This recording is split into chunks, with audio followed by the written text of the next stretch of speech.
Hi guys, welcome to my bedroom. My name is Bella. If you're new, thanks for joining me. And if you're returning, I'm guessing it was good. So go ahead and tell your friends, brag all about it. Let me tell you what I originally wanted this episode to be about.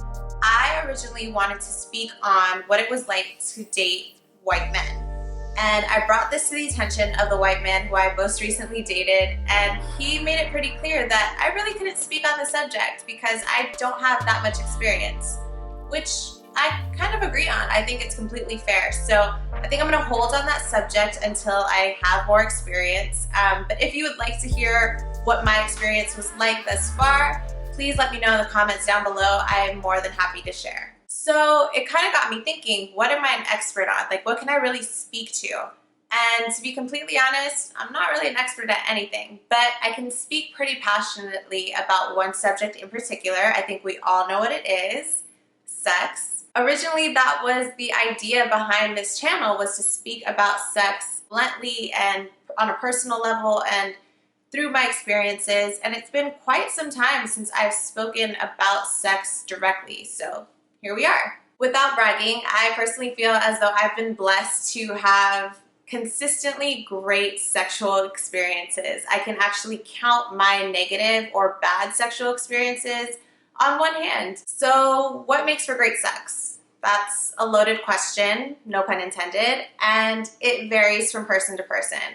I can only speak to my own personal experiences, and I kind of have qualifiers for what distinguishes okay sex, which in my opinion isn't that good, and good/great sex. Number one, location. Location, location, location. I am big on where we have sex because I genuinely value the experience around sex. That's not to say that I regulate it to a bedroom, although I do like a bedroom because you have the opportunity to switch positions and kind of explore your space. I've had really great sexual experiences in cars, which is impressive because I'm a pretty tall human and normally my partners are as well, but I think it's very cinematic. There's something really experiential about the whole thing. There is a slight thrill to it in that you do have the potential to get caught. With that being said, if you have a fear or it gives you anxiety to have sex in semi-public spaces because of the factor that you could get caught, I don't recommend it. You will not enjoy it, and chances are you will think yourself into manifesting getting caught, and frankly, I don't want to get blamed for that. It's not so much where we have sex, but it's how you utilize the space that you're having sex in. Number two, equal effort. I cannot stress this enough. I want to feel like this is a cooperative effort, like we're both in this, we're both getting tired, we're both putting in our cardio, we both did some work. If I feel as though I am using my partner's appendage to bring myself to orgasm, like they're not doing their job, then that immediately gets tossed in the side of bad sex. And this should be an opportunity for us to both please each other and make each other feel great and both be exhausted and both give each other energy. And yeah, if there's no equal effort, then that's a no from me. Third, communication. I am an incredibly vocal lover. I thoroughly enjoy the sounds of sex. So whether they be my own, whether they be my partner's, whether they be reactionary, it just heightens the experience for me. When I say communication, I do mean that very bluntly. I mean that I like to talk during sex. I like to guide my partner and let them know when they're doing a good job. And I like somebody who takes direction well. I like somebody who's listening for my vocal cues to know when I am enjoying it. And I like to give direction in the sense of more of this, less of this. Oh my God, right there. Keep going, slow down, and take that direction. And I like to hear that as well. One of the biggest complaints I hear from people is, from men and women, is that their partner isn't satisfying them. And my first question is, have you told them what you enjoy? Have you told them what you like, what you dislike? And so often the answer is no, which is absolutely mind-boggling to me because why aren't you comfortable with this person? You're having sex with them.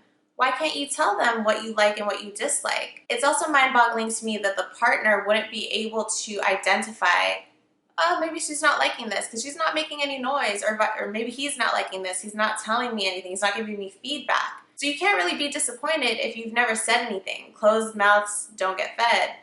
And your partner isn't a mind reader. They don't know what you like and what you dislike. And finally, 4, as my qualifier for great sex, it's the vibe. Most of my partners, if not all of my partners, I've known for an extended period of time before we ever got to a space of becoming sexually active with each other. I want to be completely uninhibited with my partner so that I can bring myself to orgasm, or he can bring me to orgasm, and so that we can just have that moment of synchronicity. And if I don't feel comfortable, then I'm never gonna get there. So it really is all about the connectedness and the vibe. Super, super important. For the record, I've actually never had a real one-night stand. I tend to keep my partners for long periods of time, either having known them for a long time before, or once we have sex, we continue to be in some sort of relationship or situationship. Yeah, it's not my thing, because I really do feel like I need to know this person so that I can trust them, so that I can be uninhibited, so that I can genuinely enjoy myself. I mean, also, like, you don't know these people. You don't know if they're dirty. Be careful. In all these scenarios, safe sex. Condoms, use them. Be smart.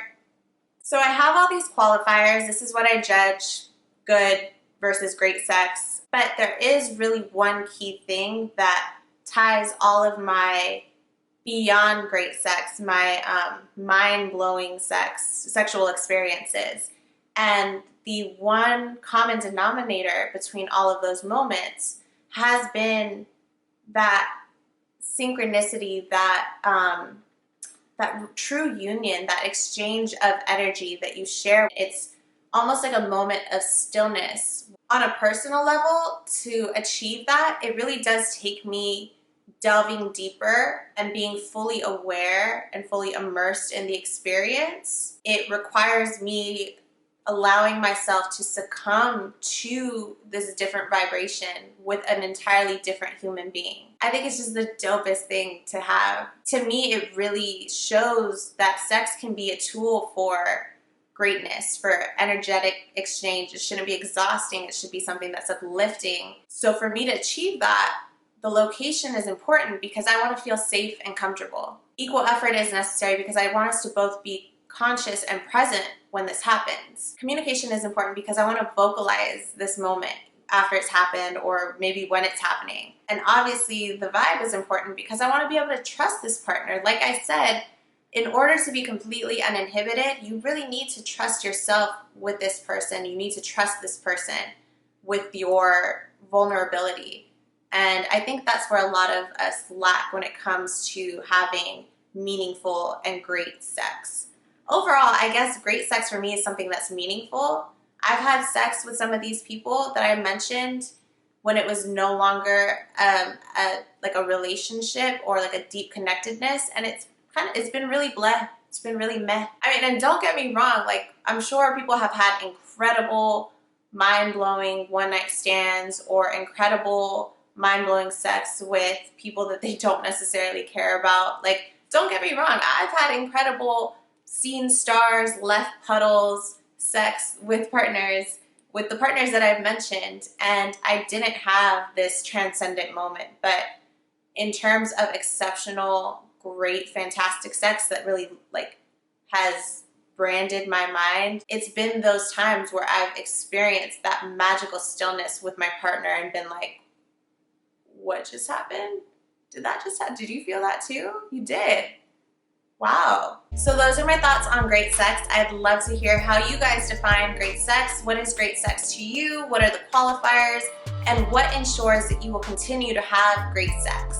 Please leave your thoughts and comments in the comment section down below. If you enjoyed this video, give it a thumbs up, share it. If you enjoyed spending time with me in my bedroom, please subscribe. As always, I want to leave you guys with the encouragement to live your life through light and love, and a special shout out to just being you. Have an amazing day.